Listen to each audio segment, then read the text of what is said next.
Modern algebra शुरू किए थे। इसमें सबसे पहला टॉपिक उठाया गया था बाइनरी ऑपरेशन।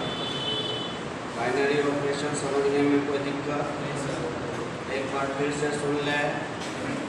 वैसा ऑपरेशन जो किसी भी सेट के दो वस्तु पर लगाया जाए, लगाने के बाद जो रिजल्ट प्रोड्यूस हो वो भी उसी सेट में अगर आ जाए तो इस ऑपरेशन को बाइनरी ऑपरेशन कहते हैं। जैसे उदाहरण में हमने बताया कि नेचुरल नंबर का सेट लिया जाए, ये सेट प्लस ऑपरेशन वहाँ पर बाइनरी ऑपरेशन होगा या नहीं होगा, क्योंकि दो वस्तु को उठाएंगे, जोड़ेंगे, रिजल्ट फिर उसी में आएगा।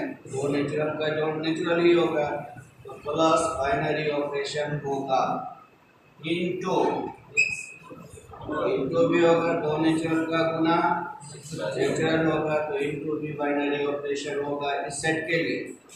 माइनस नहीं होगा, दो नेचुरल का घटा, कोई जरूरी नहीं है कि नेचुरल हो। बाइनरी ऑपरेशन क्या है ये तो हम लोग समझ चुके हैं, वर्ग में तो डिटेल ही पढ़े थे उसका। उसके बाद कंपोजिशन टेबल बनाने सिखाए, तो उदाहरण दिया था। एग्जाम्पल नंबर 3,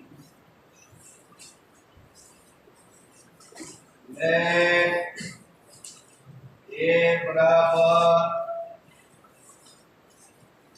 1 2 3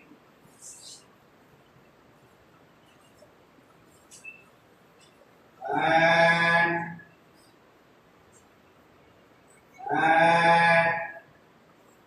operation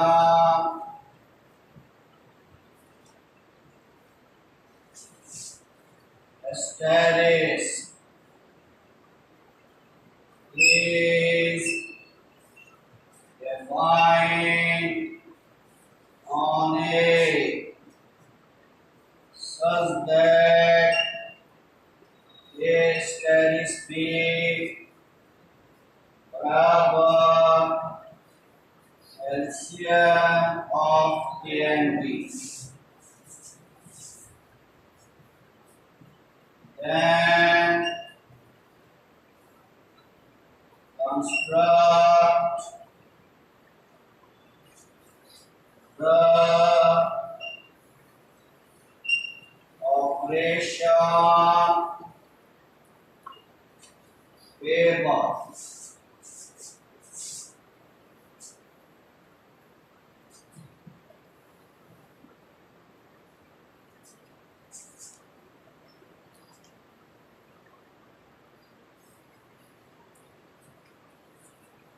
यहाँ उसने एक सेट लिया, इसमें तीन वस्तु लिया 1 2 और 3।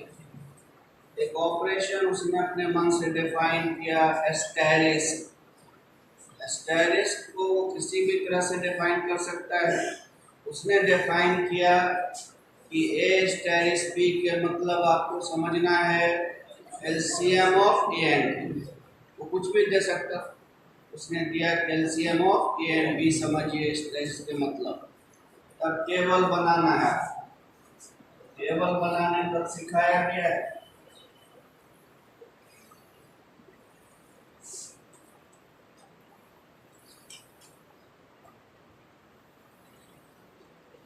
ऑपरेशन यहाँ डालते हैं 1 2 3 1 2 3।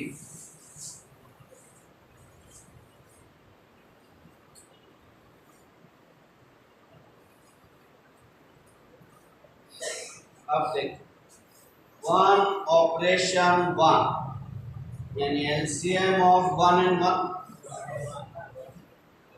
1 operation 2 LCM of 1 and 2, 1 operation 3 LCM of 1 and 3, 2 operation 1 LCM of 2 and 1, 2 operation 2 LCM of 2 and 2. 2 operation 3, 6. 3 operation 1. 3 operation 2. 3 operation 3. Table तैयार हो गया।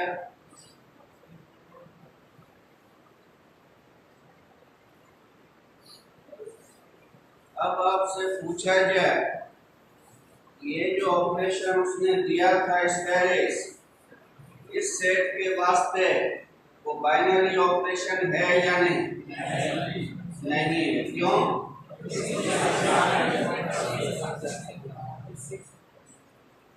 सारे वस्तु सेट से बाहर चले गए।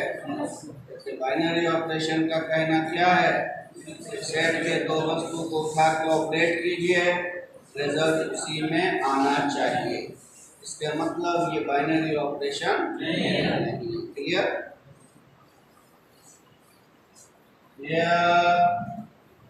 Asteris is not a binary operation only.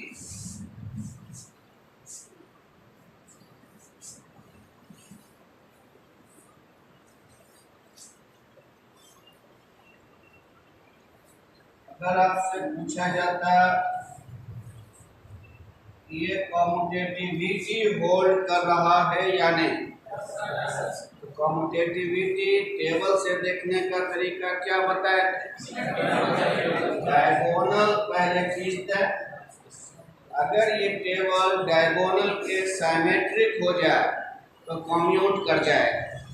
देखिए तो इधर 2 6, इधर भी 2 6, यहाँ 3, यहाँ जिस ऑर्डर में उधर है उसी ऑर्डर में इधर भी है, यानी टेबल सिमेट्रिक है, कम्यूटेटिव लॉ होल्ड कर रहा है।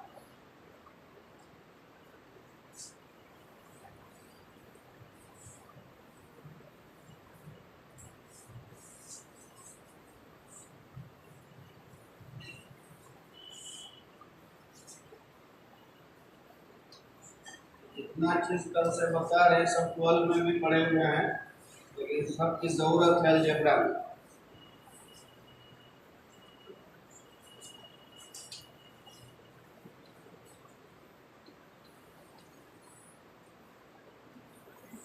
Closure property,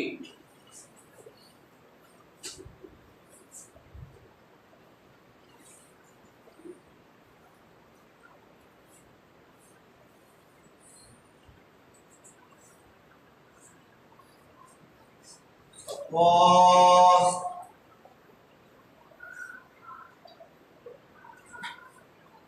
GPS set and O be a binary operation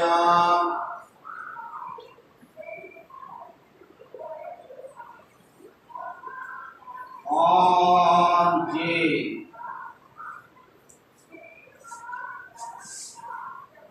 such that for all AB of G, A operation B belongs to G,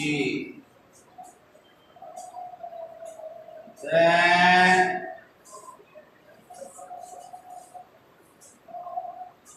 we say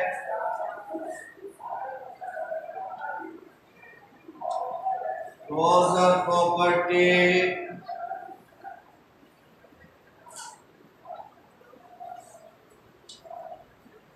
falls in G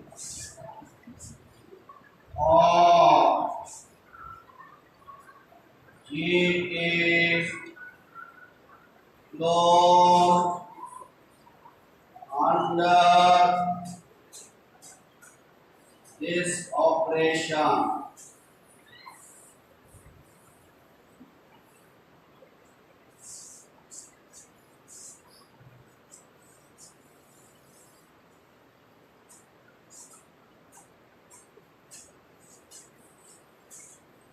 term algebra के पूरे book में ये term भी हम लोग बार बार use करेंगे, क्लोजर प्रॉपर्टी। क्लोजर प्रॉपर्टी क्या चीज है उसको हमने लिखा। Closure property is just a checking whether the operation is binary और नॉट। वो चेकिंग है कि दिया गया ऑपरेशन बाइनरी ऑपरेशन है या नहीं।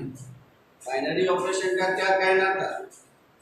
दो वस्तु उठाइए, ऑपरेट कीजिए, रिजल्ट फिर उसी में आना चाहिए।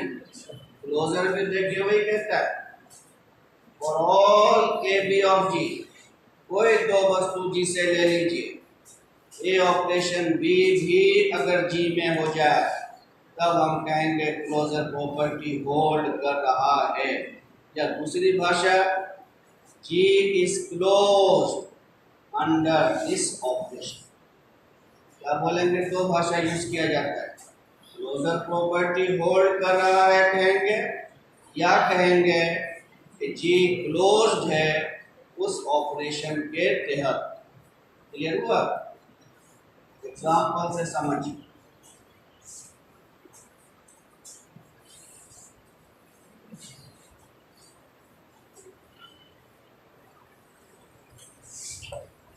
पहला एग्जाम्पल, सी किसको बोलते हैं? Set of complex. इसमें कॉम्प्लेक्स नंबर रख रहे हैं।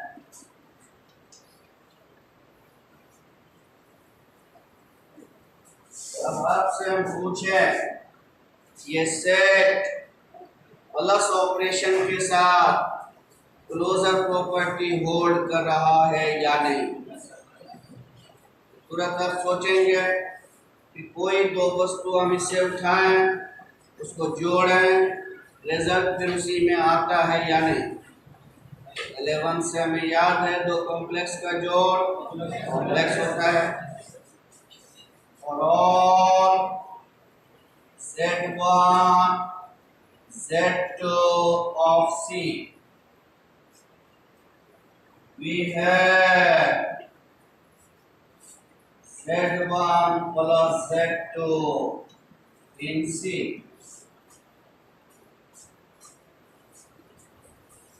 So C is closed under addition.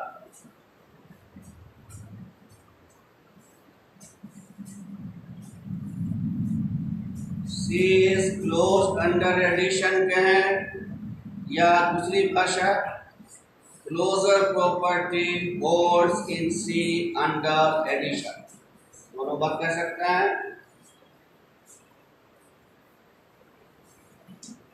For all Z1 Z2 of C, कोई दो वस्तु इस सेट से उठा ले, माइनस के चलते ये क्लोज्ड है या नहीं। दो कॉम्प्लेक्स का घटाव कॉम्प्लेक्स होता है। हम लोग 11 में जब कॉम्प्लेक्स नंबर पढ़े थे वहाँ 35 प्रॉपर्टी लिखा है। दो कॉम्प्लेक्स का घटाव भी क्या होता है? भी है Z1 minus Z2. So C is closed under subtraction.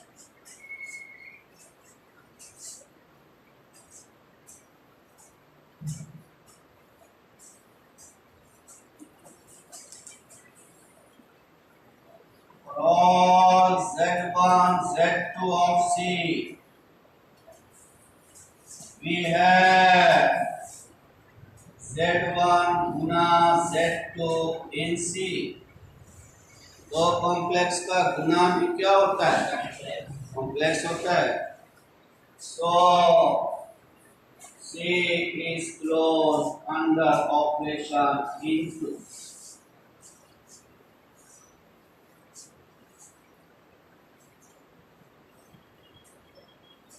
All Z1 Z2 of C, we have Z1 बटे Z2 इन C। दो कॉम्प्लेक्स का अनुपात भी कॉम्प्लेक्स होता है। So C is closed under operation division।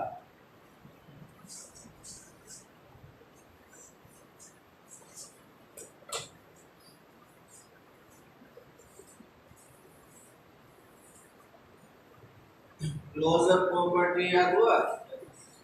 Closure property किसको कहा? बाइनरी ऑपरेशन का जो कहना था वही क्लोजर का कहना है। क्लोजर क्या कहता है? सेट को हम कब क्लोज करेंगे इस ऑपरेशन के तहत? अगर दो वस्तु पर ऑपरेशन लगाया जाए और लगाने के बाद रिजल्ट फिर इसी में आ जाए, तब हम समझेंगे कि वो क्लोजर प्रॉपर्टी को होल्ड कर रहा है, यानी वो सेट क्लोज्ड है। एग्जाम्पल और लिखिए।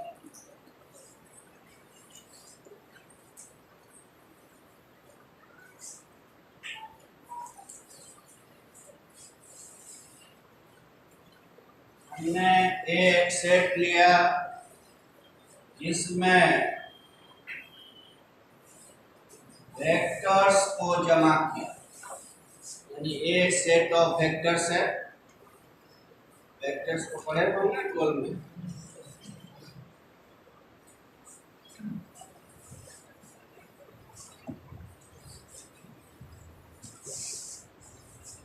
आपने वेक्टर में प्रोडक्ट पढ़ा होगा, डॉट प्रोडक्ट और क्रॉस प्रोडक्ट। अब आपसे हम पूछ रहे हैं, ये जो डॉट प्रोडक्ट है, इस प्रोडक्ट के तहत ये सेट क्लोज्ड है या नहीं? बोलिए। नहीं है। क्यों? कोई तो सेट को जब हम डॉट करेंगे तो रिजल्ट स्केलर आ जाता है, सेट से बाहर चला जाएगा। तो ये तो सेट में सारा वेक्टर जमा है। और all A B of the set A, we have A dot B not in A। क्यों A में नहीं आया समझा? दो वेक्टर का डॉट करेंगे तो स्केलर हो जाएगा, और सेट में तो सारा वेक्टर जमा है। तो क्या क्लोजर प्रॉपर्टी होल्ड किया? सो क्लोजर प्रॉपर्टी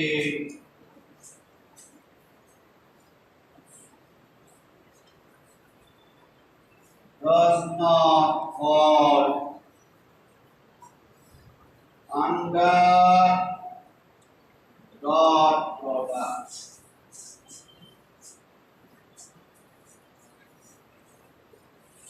अगर क्रॉस प्रोडक्ट के तहत पूछें होगा, दो वेक्टर का क्रॉस वेक्टर ही होता है, अर्थात वो क्लोज्ड हो जाएगा। और A B of A, we have A cross B in A. So A is closed under cross multiplication, and under cross product।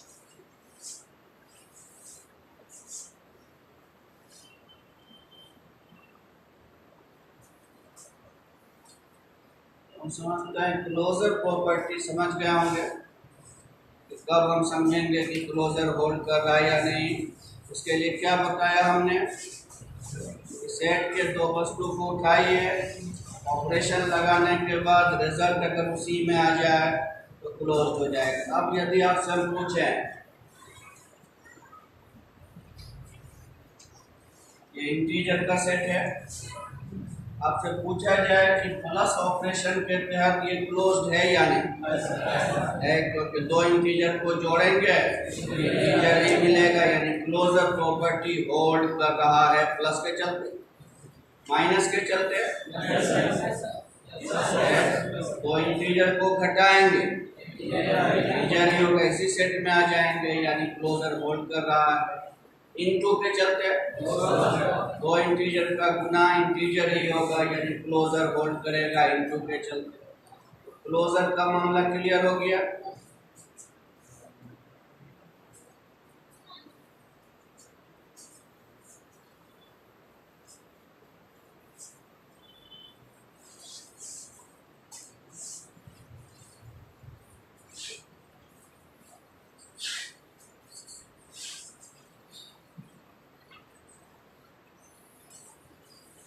Associativity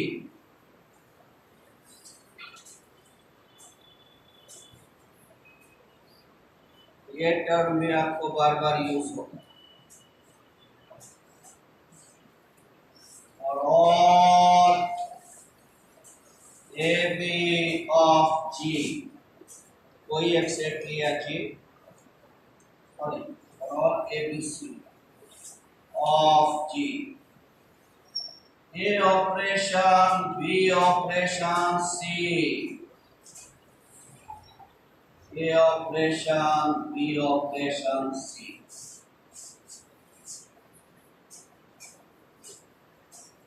कहीं भी एसोसिएटिव दिखाना होगा, साचर्ज नियम दिखाना होगा, तो आपको यही दिखाना पड़ता है कि ए ऑपरेशन बी ऑपरेशन सी बराबर ए ऑपरेशन बी ऑपरेशन सी। अगर हो गया तो समझेंगे एसोसिएट कर रहा है। एक एग्जांपल लेता है,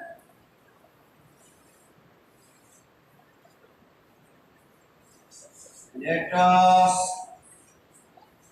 define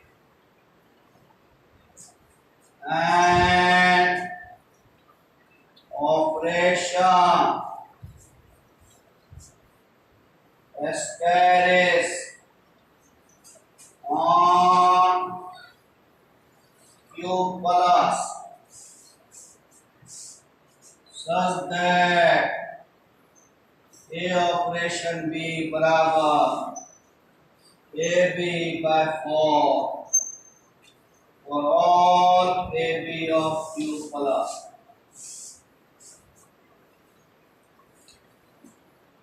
Examine whether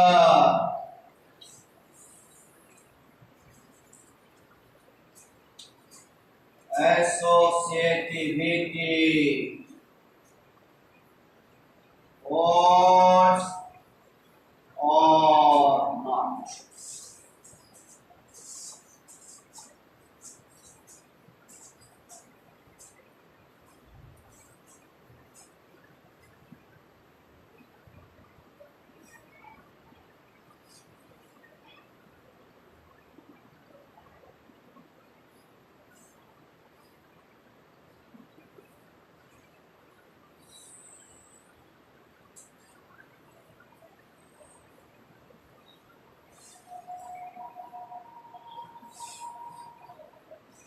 क्लियर? हमने ऑपरेशन और स्टेरिस दिया था, ऑपरेशन स्टेरिस लिखा हुआ है। देखिए तो एक ऑपरेशन हमने लिया स्टेरिस, किस सेट पर लिया? Q प्लस पर, set of all positive rational. खाली क्यों रहता है? Set of rational, set of positive rational. उस सेट पर एक ऑपरेशन स्टेरिस उसने डिफाइन किया इस प्रकार कि ए स्टेरिस बी के मतलब समझना है ए बी बटे 4। तब आप जांच के बताइए कि एसोसिएटिविटी होल्ड कर रहा है या नहीं।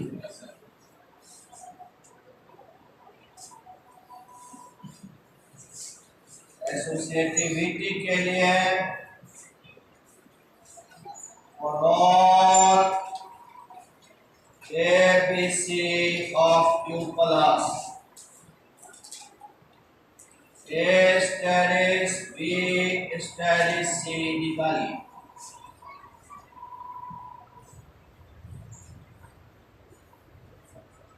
देखिए तो A स्टेरिस B कितना है?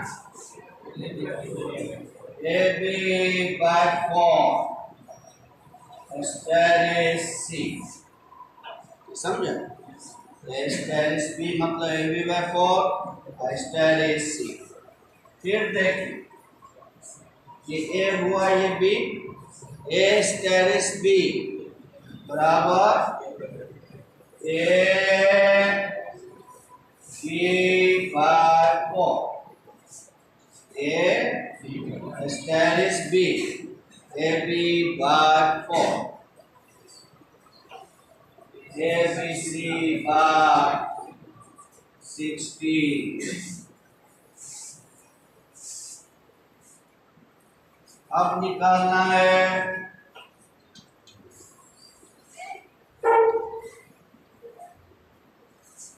यहाँ ए बी एक साथ था, बी सी एक साथ ले गए। अगर ये भी उतना ही आ जाए तो समझ जाएंगे एसोसिएटिव होल्ड कर रहा है।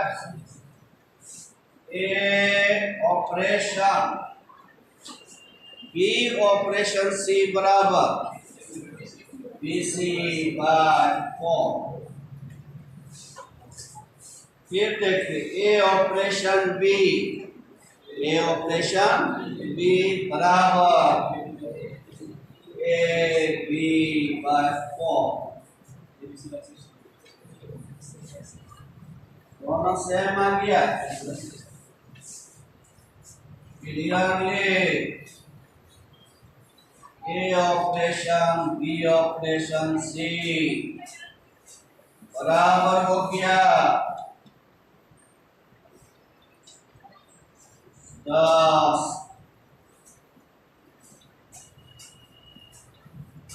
Associativity force.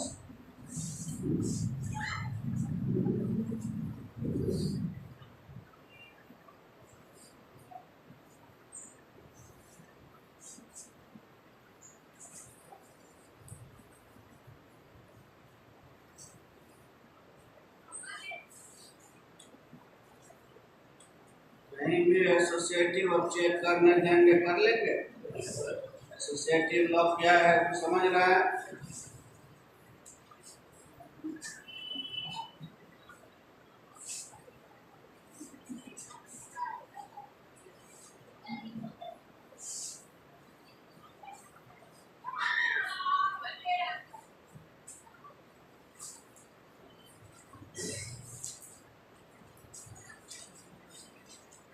दो टर्म आपने समझा, क्लोजर प्रॉपर्टी और एसोसिएटिव।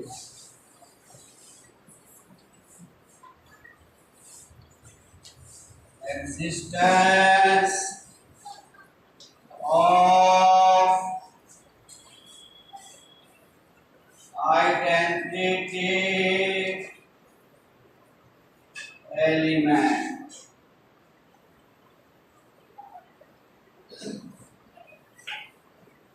आइडेंटिटी एलिमेंट जो है इसको हम लोग अक्सर स्मॉल ई से सूचित करते हैं।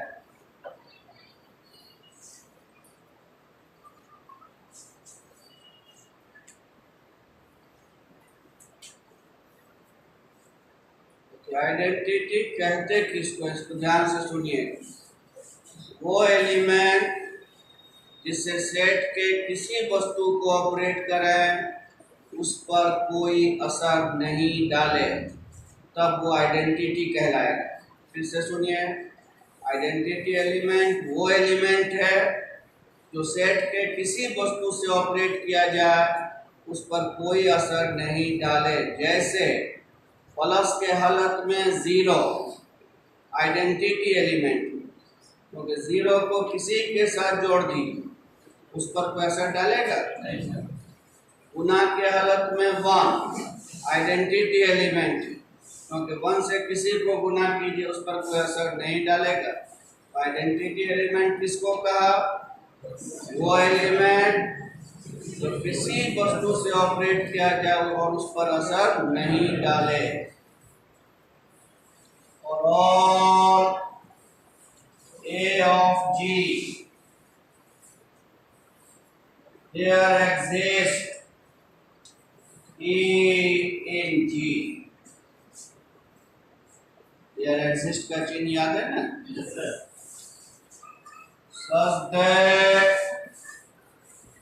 A ऑपरेशन E करें या E ऑपरेशन A करें, A B रह जाए। ए ऑपरेशन ई करें या ई ऑपरेशन ए करें, ए ही रह जाए, तब ई क्या कहलाएगा?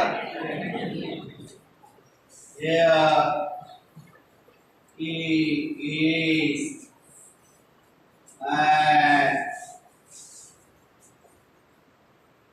Identity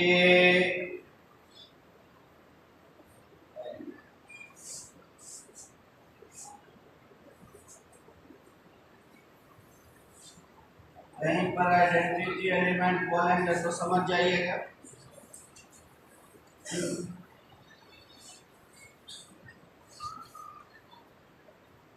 zero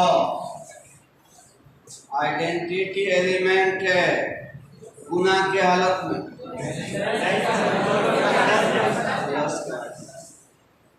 zero is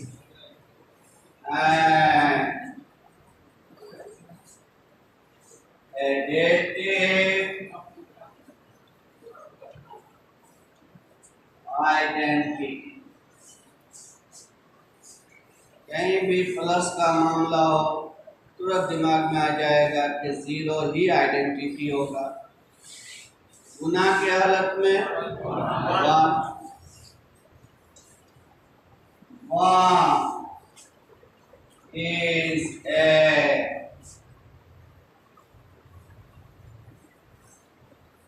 multiplicative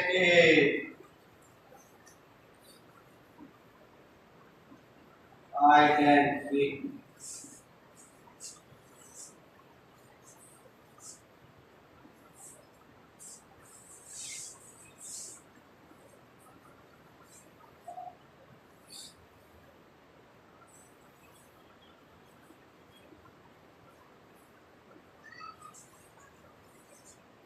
ये तो हो गया प्लस और इनटू के चलते आइडेंटिटी फिक्स्ड हो गया। अब उसके अलावा दुनिया का कोई भी ऑपरेशन हो उसके लिए भी आइडेंटिटी आएगा। उसका आइडेंटिटी निकालने का तरीका सीखेंगे।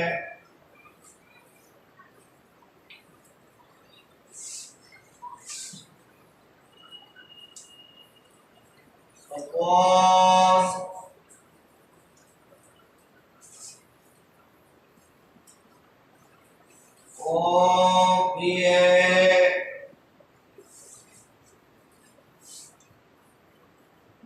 binary operation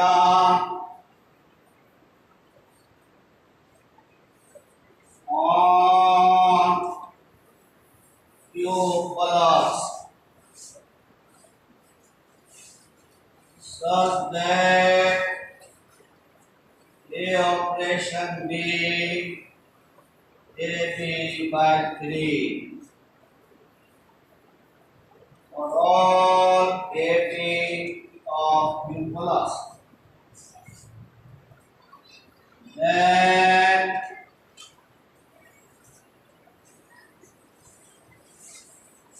find identity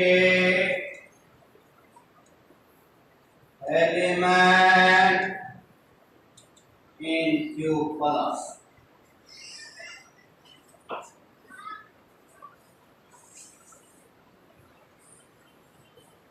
अब समझेगा ऑपरेशन अगर प्लस या इनटू हो तब तो फिक्स्ड आइडेंटिटी, उसके अलावा कोई ऑपरेशन हो तब आइडेंटिटी आप कैसे निकालेंगे? इसका सॉल्यूशन देखिए। let T be an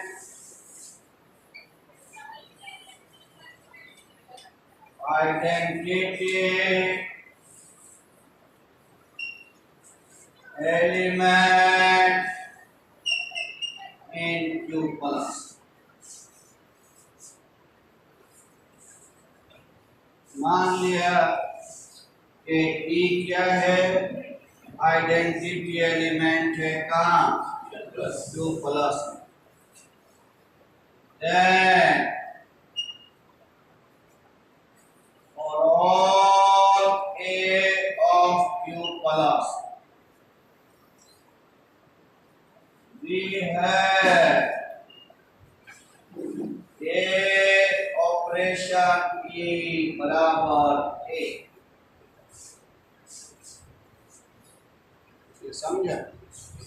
अगर E को हमने आइडेंटिटी माना तो किसी वस्तु से ही कोऑपरेट करें उस वस्तु पर कोई असर नहीं होगा।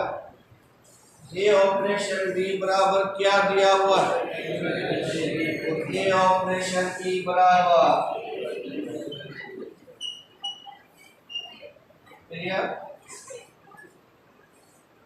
E/3 बराबर 1, यानी आइडेंटिटी एलिमेंट इस सेट के पास कौन है, तीन हो गया आइडेंटिटी एलिमेंट। क्लियर? ये 3 is an identity element in Q plus।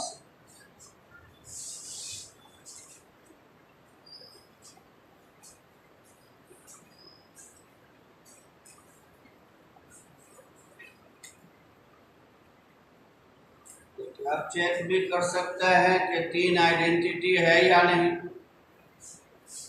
Set का कोई एक वस्तु लीजिए, उसको आइडेंटिटी के साथ ऑपरेट करता है, अगर ए ही बन जाए मतलब 3 आइडेंटिटी है, तो ए ऑपरेशन बी बराबर ए बी/3। इसका मतलब 3 सही माने में क्या है, आइडेंटिटी। तो कभी भी आइडेंटिटी एलिमेंट ढूंढने की जरूरत पड़ेगी, ढूंढ लेंगे। ये सब 12th में भी हम लोग पढ़े हुए हैं। आइडेंटिटी ढूंढने का तरीका याद आ गया? टाइम बचा? कहने दीजिए, बाकी कल तो नहीं आना, मंडे से ही। अब 1-2 सप्ताह संडे बंद रहेगा, छठ के बाद से 7 दिन क्लास चलेगी।